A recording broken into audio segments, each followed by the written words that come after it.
Hello students, myself Dr. Preeti Sharma and we are reading the second chapter of your book Snapshot. The title of the chapter is The Address, written by Marga Minko.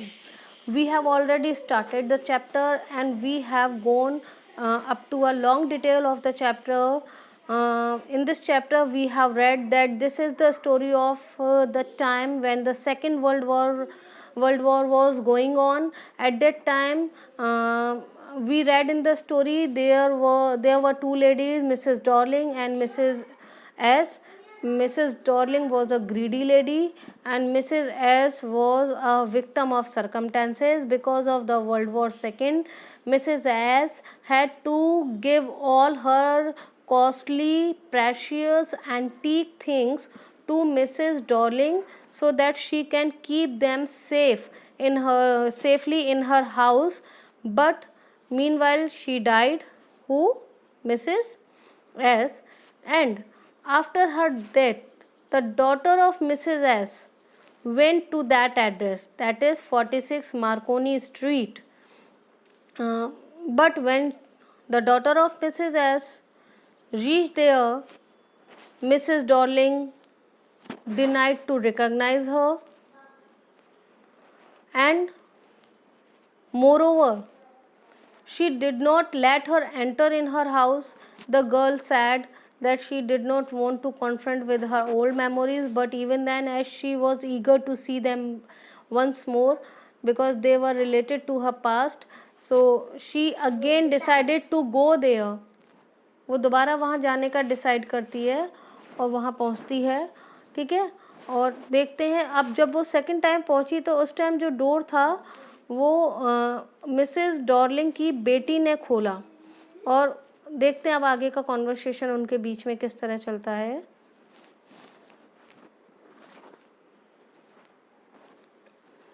हमने ये सब तो पढ़ लिया था,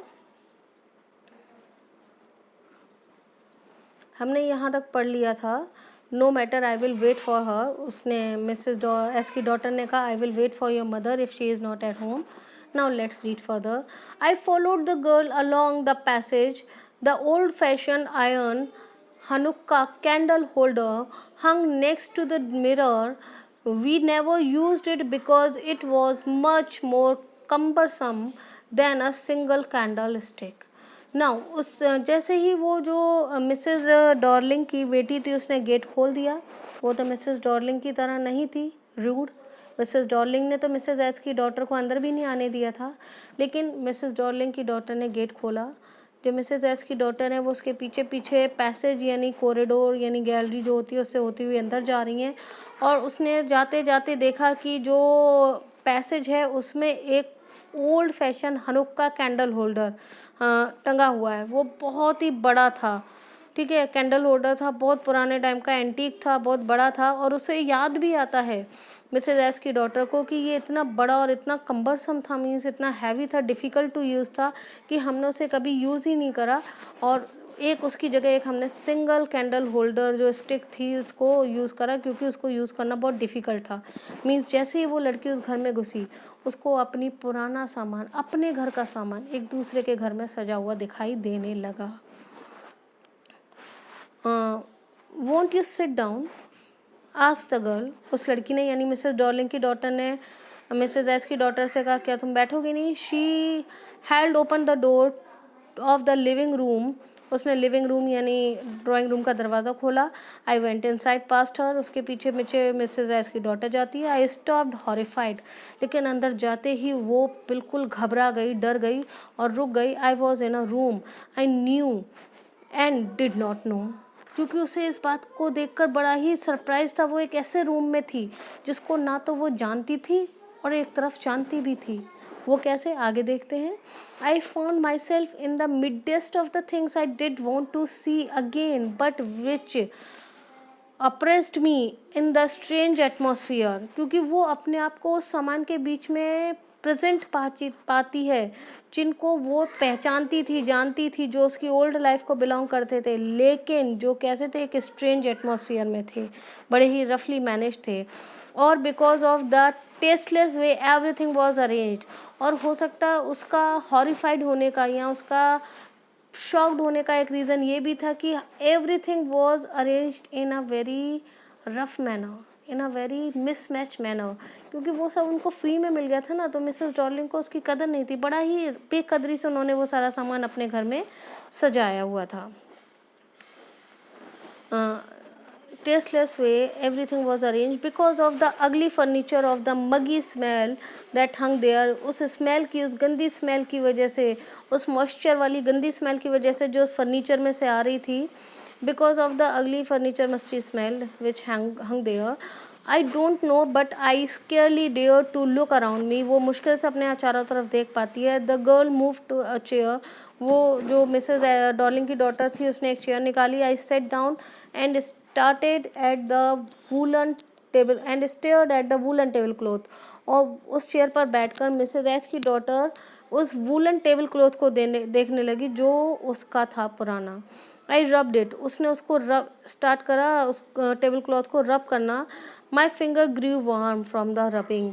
उसको rub करते करते उसकी फिंगर्स जो हैं वार्म हो गई, मीन्स उसको अपना सब पुराना याद आ गया। I followed lines the lines of the pattern. वो उस पैटर्न को, वो मीन्स उस बुनाई को फॉलो करने लगी, क्योंकि ऐसा क्लियर हो चुका है ना उसकी मदर का ग्रीन कार्डिगन भी मिसेस डॉर्लिंग पहने थी, ये टेबल क्लॉथ भी वूलन था, नेटेड था, यानी उसकी मदर को बुनाई का शौक था और हर चीज़ को वो अपने हाथों से वीव करती थी या बुनती थी, निट करती थी। तो वो सबको पैटर्न को फॉलो कर रही थी just to feel the touch of her mother. Somewhere on the edge there should be a burn mark that had never been repaired. और उसे ये भी याद था इस टेबल क्लॉथ के किसी कॉर्नर पर एक बर्न मार्क होगा जो उन्होंने कभी रिपेयर नहीं किया था। My mothers will be back soon, said the girl. I have already made T for her, will you have a cup. तो मिसेस डॉर्लिंग की डॉटर ने उसको, मिसेस एस की डॉटर को एक कप टी का ऑफ़र दिया। थैंक यू, उन्होंने कहा थैंक यू, वो पियेंगी ज़रूर। I looked up, the girl put cups ready on the tea table। She had a broad back just like her mother। Mrs S की daughter ने देखा कि वो जो लड़की थी वो कप्स निकालने लगी टी टेबल पर, and her back was as broad as her mother। She poured tea from a white pot।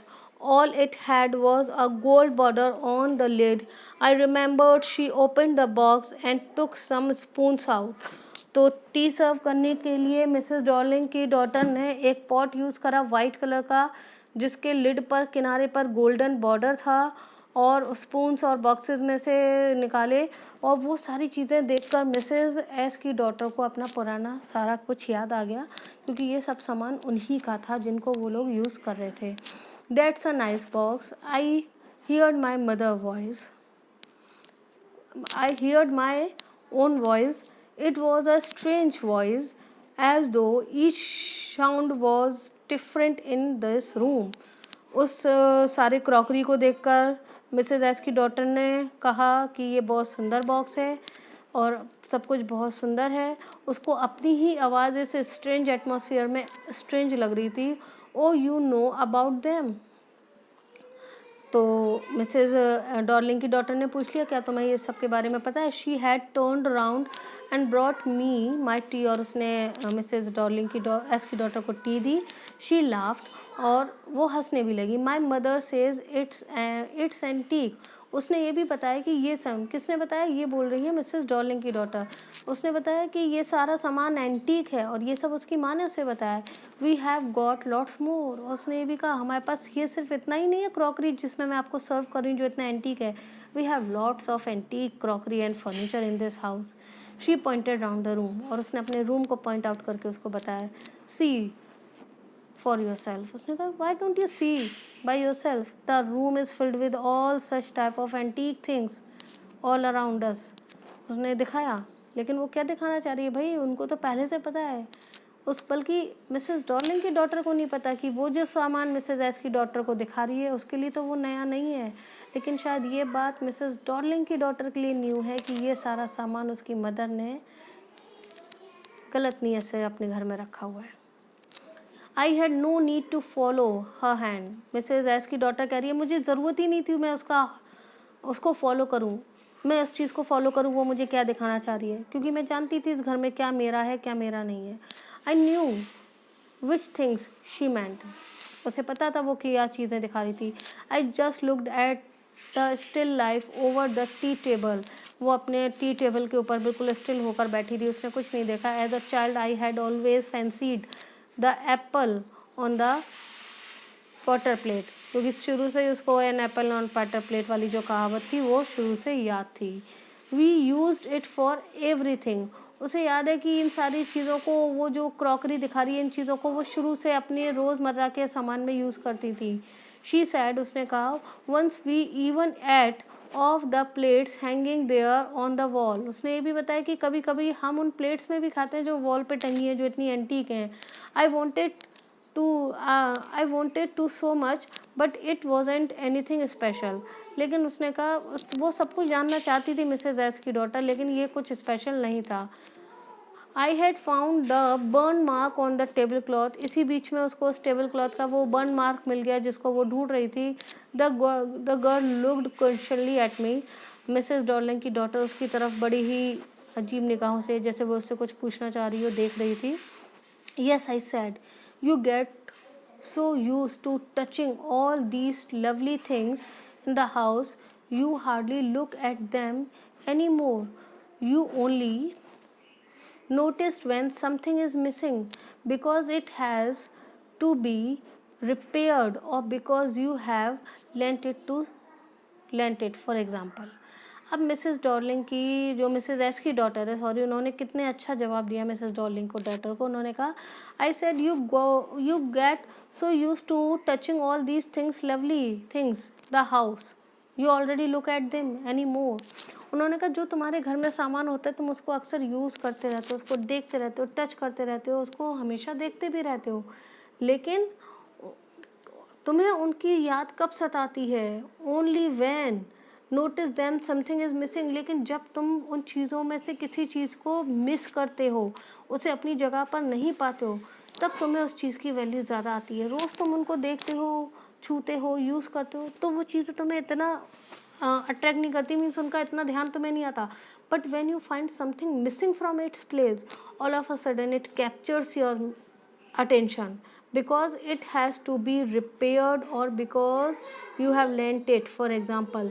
और वो चीज़ इसलिए मिसिंग हो जाती है, या तो वो टूट गई और वो रिपेयर के लिए गई है, या फिर तुमने उसको लेंट कर दिया, तुमने उसको किसी को किराए पर दे दिया है, कोई उससे आपको बोरो करके ले गया है। ये बात मिसेस एस की डॉटर ने बोला। Again I heard the unnatural sound of my voice and I went on, उसको अभी भी अपनी आवाज़ उस एटमोसफियर में स्ट्रेंज लग रही थी, और उसने फिर बोला, I remember my mother one asked me if I would help her polish the silver. वो याद कर रही है ये बात, वो मिसेज एस की डॉटर को बता नहीं रही है, लेकिन उसे एकदम से याद आता है। वो बताती, एक सेकंड बेटा, once again I went on, नहीं, वो मिसेज एस की डॉटर को बता रही है कि उसे याद है एक ऐसी इंसिडेंट जब उसकी मदर ने, मिसेज एस ने अपनी डॉटर को कहा था कि वो उसकी हेल्प करें पॉलिश करने के लिए द सिल्वर, वो सारे सिल्वर यानी चांदी के सामान को पॉलिश करवाने में उसकी मदद करें जो उनके टेबल पे रखा था। It was a very long time ago, ये बहुत पुरानी बात है, and I was probably bored that day और perhaps I had to stay at home because I was ill. उस दिन वो बीमार थी, इस वजह से उसको घर पर रुकना पड़ा, और वो बोर हो रही थी, इसलिए उसकी मदर ने कहा कि क्यों ना वो अपने घर के सामान उस सिल्वर को पॉलिश करने में उनकी मदद कर दे। As she had never asked me before, इससे पहले कभी उसकी मदर ने उसकी हेल्प नहीं मांगी थी। I asked her which silver she meant, तो मिसेज एस की डॉटर ने अपनी मदर से पूछा, भाई हमारे घर में कौन सा चांदी का सामान है जो मैं पॉलिश कर दूँ। She replied surprise that it was the spoons, forks and knife of course, and that was the strange thing I didn't know the cutlery we ate of every day was silver। तो Mrs S ने अपनी daughter को हंसते हुए बताया, dear ये वही silver है, वही फॉर्क हैं, वही नाइफ हैं, वही स्पून्स हैं जिनमें तुम रोज़ खाना खाती हो, और तुम्हें यही नहीं पता कि वो सिल्वर की हैं। मीन्स मिसेज एस की डॉटर मिसेज डॉर्लिंग की डॉटर को ये बताना चाह रही है वो सामान जो वो रोज़ यूज़ कर रही थी वो सिल्वर का था, उसे पता भी नहीं था, लेकिन वो उसको बहुत ज़्यादा इंपॉर्टेंस नहीं देती थी। But all of a sudden when it is missed from its place, now the things become precious and important for them. तब से वो उसके लिए ज़्यादा इंपॉर्टेंट हो गई। The girl laughed again. इस इंसिडेंट को सुनकर मिसेस डॉर्लिंग की डॉटर हंसने लगती है। I bet you don't know it too either. I looked intently at her. What we eat with, she asked. Now Mrs S की डॉटर ने कहा तुम्हें भी शायद नहीं पता कि तुम जिस कटलरी से खाती हो, उसमें यूज़ करके उसको खाती हो, वो सिल्वर का बना हुआ है। तो मिसेस डॉर्लिंग की डॉटर सरप्राइज हुई। उसने कहा क्या, वी ईट विद, वो कटलरी जिससे हम खाना खाते हैं? शी आस्क्ड, उसने पूछा। Well do you know. तो मिसेस डॉर्लिंग की डॉटर ने कहा क्या तुम्हें पता है कि वो भी सिल्वर का ही है? सी हेजिटेड, वो हिचकिचा गई मिसेस डॉर्लिंग की daughter. She walk to the sideboard and wanted to open the drawer. I look, isn't it here. तो वो सीधे जाती, अपना कबर्ड खोलती, कहती ठीक है मैं जाके देखती हूँ सारी कटलरी को, वो तो अभी यहीं है, देखती हूँ क्या वो सिल्वर की है या नहीं। आई जम्प्ड अप। लेकिन जैसे ही वो मिसेस डॉर्लिंग की डॉटर सारा सामान चेक करने के लिए उठी, उसी बीच में मिसेस एस की डॉटर भी अपनी चेयर से उठ गई। उसको एकदम से पता नहीं कुछ हुआ, वो एकदम सडनली जम्प्ड अप इसलिए यूज़ किया, वो अचानक से उठ गई। I was forgotten the time. उसने कहा अरे मैं तो अपना समय भूल रही थी। I must catch my train. उसने मिसेस डॉर्लिंग की डॉटर को एक फेक कहते हैं एक फेक बहाना बनाया और उसने कहा मेरी तो ट्रेन का टाइम हो रहा है, मुझे जाना है। No I must, she had her hand on the drawer. उस बीच में मिसेस डॉर्लिंग की डॉटर का जो हाथ था वो ड्रॉअर के अंदर था। उसने दरवाज़ा खोल लिया था ड्रॉअर का कटलरी चेक करने के लिए, और उसका हाथ अंदर था अपने ड्रॉअर के। Don't you want to wait for my mother. और वो पीछे से पूछ रही है क्या तुम मेरी माँ का मदर वेट नहीं करना चाहोगी? No I must go. तो मिसेस एस की डॉटर ने कहा नहीं, मैं नहीं करना चाहती। I want to go, I need to go. I walk to the door. वो इतना बोलते हुए she started moving towards the door.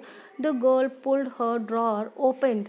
In the meanwhile the daughter of Mrs Darling pulled open the door. उसने खींच कर drawers का दरवाज़ा खोल दिया। I can find my own way. तो और उस बीच में जो मिसेस एस की डॉटर है उसने उसके क्वेश्चन का रिप्लाई किया, आई विल फाइंड माई वे। मैं अपना रास्ता जानती हूँ, मैं खुद चली जाऊँगी। I don't want to wait for your mother. और फिर क्या होता है, as I walk down the passage, जैसे ही वो पैसेज से गुजर कर वापस गेट से होते हुए स्ट्रीट में जाने लगी मिसेस एस की daughter, I heard the jingling of spoons and forks. She listened, the jingling, the sound of all those spoons and forks which Mrs. Darling's daughter was checking out of curiosity to know whether they were made of silver actually or not, as the girl has said. Means दो बातें एकदम से link कर रही हैं। जैसे ही Mrs Darling की Mrs S की डॉटर ने मिसेस डॉर्लिंग की डॉटर को ये बताया कि तुम जिस कटलरी को यूज़ करती हो वो भी सिल्वर की बनी है, और मैं श्योर हूँ तुम्हें ये बात पहले नहीं पता था। तो मिसेस डॉर्लिंग की डॉटर ड्रॉज ओपन करके वो सामान निकालने लगती है चेक करने के लिए। उसी बीच में मिसेस एस की डॉटर उस घर को छोड़कर जाने लगती है। उसका रीज़न ये है क्योंकि वो नहीं चाहती थी उस सारे सामान को देखना जो उसका था और अब उनके पास नहीं था। अब वो सारा सामान मिसेस डॉर्लिंग ने अपने घर में रख लिया था। एक स्ट्रेंज एटमॉस्फेयर में, स्ट्रेंज मैनर में वो सामान पड़ा हुआ था उनके घर में। पहले तो मिसेस एस की डॉटर को क्यूरियोसिटी थी उस सामान को देखने की, लेकिन जैसे ही वो उनको देखती है और ये पाती है कि अब वो सामान वैसा नहीं है जैसा उनके पास था। वो सामान जब तक उनके पास था तब तक वो उनके लिए बहुत वैल्यूबल था, वो डियर था, वो उनका क्लोज था। लेकिन जैसे ही वो सामान उनके घर से निकल कर दूसरे के घर में सज गया, उसी समय उस सामान की वैल्यू ख़त्म हो गई। और जैसे उस बात का रियलाइजेशन होता है मिसेस एस की डॉटर को, वो वहाँ से सीधे निकल जाती है। वो नहीं चाहती कि वो और ज़्यादा कटलरी या सामान उस घर में रखा हुआ देखे और अपने आप को पुरानी यादों से घिरा हुआ पाए। आगे क्या होता है, at the corner of the road I looked up at the name plate Markovnikov street, it said. उसने जाते जाते फिर से पलट कर देखा उस नेम प्लेट की तरफ, उस पर वही एड्रेस लिखा था, मार्कोनी स्ट्रीट। इट सैड, वो नेम प्लेट कह रही थी, मतलब उस नेम प्लेट पे लिखा हुआ था I had been at number 46, और नंबर 46 भी था, वो करेक्ट एड्रेस पे थी मिसेज एस की daughter. The address was correct, वो एड्रेस करेक्ट था जिस पर वो आई थी। But now I didn't want to remember it any more, लेकिन अब वो कह रही है that she want to forget this address, she does not want to remember it any longer. It wouldn't good I wouldn't go back there, because the objects that were linked in your memories with the familiar life of former times initially lose their value when served from them. You see them again in a strange surrounding. उसने कहा I don't want to go back this address, I want to forget this address, because I will not come back any more on this address in future. वो मैं दोबारा इस घर में कभी नहीं आऊँगी, इस एड्रेस पे अपने सामान को लेने के लिए कभी नहीं आऊँगी, मिसेज एस की डॉटर कहती है। क्योंकि वो ये कह रही है, क्या होता है, because the objects that link to your memories, जब कोई भी सामान जो आपकी मेमोरीज, आपकी यादों से जुड़ा हुआ है, और जब वो पुराने समय की यादों से जुड़ा हुआ है, लूज देयर वैल्यू, वो अपनी वैल्यू खो देता है। वो सामान जो आपके पास्ट की स्वीट मेमोरीज से जुड़ा है, वही सामान अपनी वैल्यू खो देता है। कब? When you see them again in a strange surrounding, जब तुम उसको नई जगह, नए माहौल में, एक अजनबी माहौल में सजे हुए देखती हो, अपने ही सामान को गैरों के साथ बांटते हुए देखती हो, तो वही सामान अपनी वैल्यू खो देता है। And what should I have done with them in a small rented room where the shreds of blackout paper still hung along the windows and no more than a handful of cutlery fitted in a narrow table drawer. और सबसे बड़ी बात वो ये कह रही है कि मैं इस सामान को वापस लेकर करूँगी भी क्या, क्योंकि अब वो किसी बड़े घर में नहीं रहती है। वो कहाँ रहती है? With them in a small rented room, मैं उस छोटे से किराए के कमरे में इस कटलरी का क्या करूँगी, जहाँ पर the shred of blackout paper still hung, जहाँ पर श्रेड कहते हैं कतरनों को, अभी भी कतरनें लटकी हुई हैं। किसकी? ब्लैक आउट पेपर की। ब्लैक आउट पेपर एक्चुअली ये वर्ल्ड वॉर के टाइम का वो फ्रेज़ हमारे सामने प्रेजेंट करता है, जब लोगों ने वॉर के टाइम पर अपने घर की विंडोज़ के ग्लास के ऊपर ब्लैक पेपर चढ़ा दिए थे या पेस्ट कर दिए थे, ताकि रात को जब वो सोएं अपने घर की लाइट्स ऑफ करके या छोटी सी लाइट जला के, तो बाहर से कोई ये अंदाज़ा ना लगा पाए कि घर के अंदर कोई है, उसे बाहर से घर अंधेरे में दिखाई या कोई आइडेंटिटी, ताकि वो लोग सेफ़ रहें। तो वो कह रही है अभी भी उस रेंटेड रूम में उन ब्लैकआउट पेपर्स के श्रेड्स लटके हुए हैं, और एक छोटा सा उसके पास एक टेबल है जिसकी ड्रॉज में हैंडफुल कटलरी, एक मुट्ठी भर कटलरी, फॉर्क और स्पून रहती हैं। मीन्स अब वो एक छोटे से रूम में रहती है, उसका पुराना घर जा चुका है, उस घर में इतनी जगह ही नहीं है कि उसका सारा एंटीक सामान बन सके, तो वो उसमें इस कटलरी को ले जाके करेगी क्या। कहने का मतलब, ना उसके घर में ना उसके दिल में इस सामान के लिए अब जगह बाकी है। वो सामान अपनी वैल्यू खो चुका है, वो उसका था लेकिन अब वो दूसरे के हाथ में, इसलिए उसकी वैल्यू ख़त्म हो गया। Now she did not want to get these things back. I resolve to forget the address, उसने रिजॉल्व करा, उसने डिसाइड करा that she will forget this address for ever. Of all the things I had to forget that would be the easiest, उसने कहा सारी चीज़ों से बाहर निकलने के लिए सबसे अच्छा तरीका है कि वो सबको भूल जाए, इस एड्रेस को भूल जाए, इस जगह को भूल जाए, इस इंसिडेंट को भूल जाए, तो ही वो आगे कंटिन्यू करेगी। सो in this way the story reaches to its end. It is really a touching, a emotional story.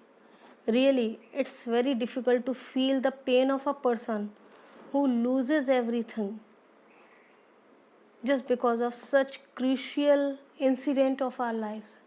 The side effects of war, the side effects of violence on the life of human beings, on the emotions of human beings, are portrayed with such a painful manner, with such a psychological manner, with such a touching manner in this story, that it's really the emotional one, and it's really difficult for a person to face such circumstances in life. So student, I hope you must have understood the story. The question answer of the story means the NCERT based question answers. I will give you the answers of these all question in the PDF. I will upload the PDF also, so you may get the answer of these questions. The questions are very easy, such as the question 4, the address is the story of human predicament that follows war. Means ये story एक ऐसी story है जिसमें war के बाद होने वाले प्रिडिक्मेंट्स, किस तरह का लोगों को सफ़र करना पड़ता है कंडीशन को, वो बताती है, तो उसके ऊपर आपको बताना है. Third question, why did the narrator of the story want to forget the address, वो क्यों फॉरगेट करना चाहता है. इट्स सो सिंपल, मैंने कितना इसको एक्सप्लेन करते टाइम बताया. Because the she finds the value of the things is no more in her life because they are in a strange atmosphere with a strange people. ये सारी बातें हैं इसके आंसर में.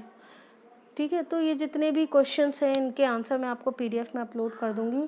Just go through the lesson, read the question answer and learn them by heart.